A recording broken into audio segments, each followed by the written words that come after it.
I thought I'd switch things up a bit in this video and show the cinematics first, but now let's go way back and actually see the time lapse of how it was built. I started off the whole project solo, just with the terrain, using a very basic Go brush. It wasn't anything special because it wasn't going to be the focus of the build, but I did have to have that laid out first in order to build the castle and the book on top, which were the focal points of the build.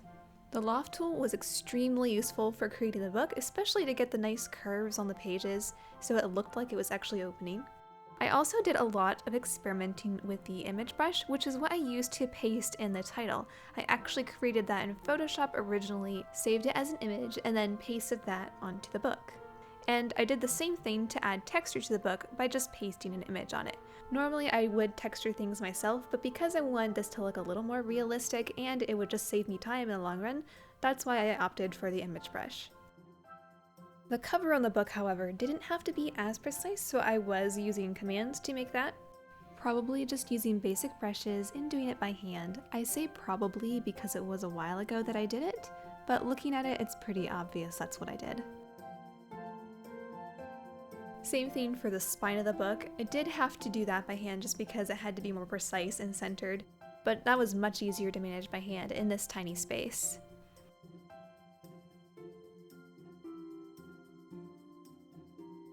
But once again, using the image brush to paste in the larger textures really was a time saver and just looked better overall.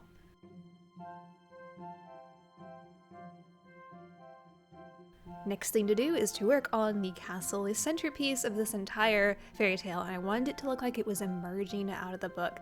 Same with everything in this build, but the castle is the center point, so it had to be coming out of the center of the book. And I really struggled with this castle, not going to lie. I restarted it 3 times before I was finally somewhat satisfied with it. I am not very skilled when it comes to structure, so it took me a little bit longer to figure out, and you'd think it would be easier, but I always find organics to be so much easier. I know, I'm weird like that. But it was good practice for me, because the more I practice it, the easier it will get, I know. And because this is a fantasy build, the castle didn't necessarily have to be super realistic, so that did work in my favor, where I didn't have to worry too much about making it looking too realistic.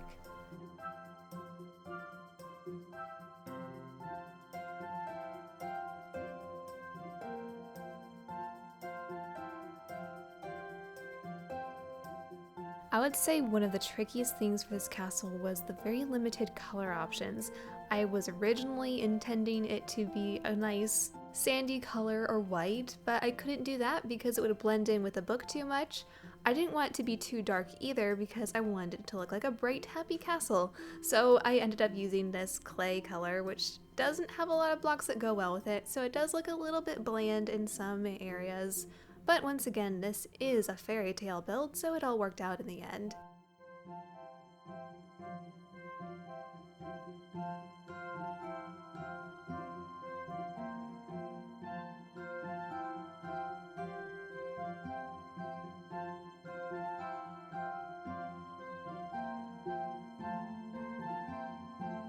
This whole process of doing the book and the castle took place over several weeks. I'm not sure exactly how long. But once I finished with these centerpieces, the book and the castle, that's when I was able to open it up to you guys to help me finish out this massive project.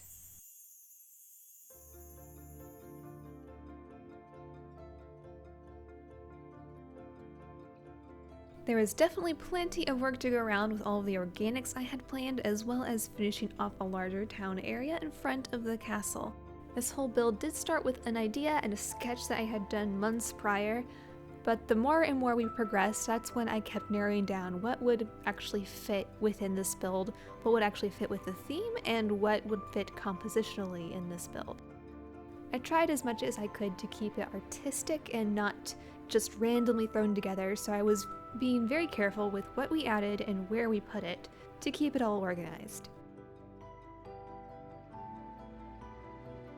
It was also really nice to see some people actually trying things that were out of their comfort zone a little bit, whether you were building an organic for the first time or building a house in a style that you're not used to building. It was nice to see you all just go out of your comfort zone a little bit and try something new, which is something I already talked about that I did, but it was nice to see others trying it too and not being too afraid to try new things.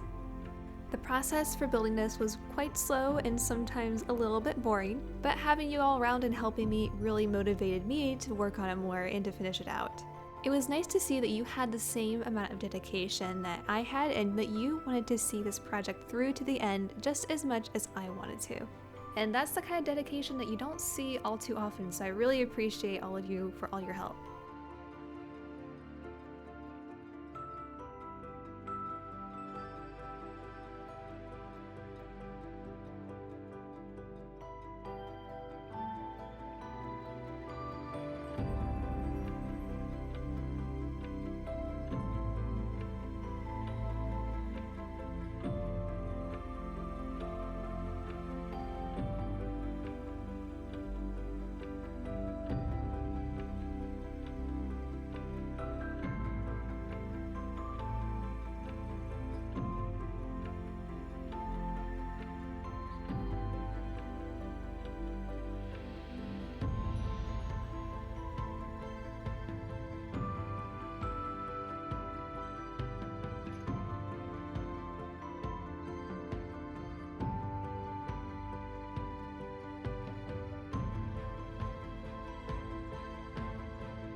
I wish I could have captured everyone's building progress. There's just so much going on with this build that I wish I could show it all.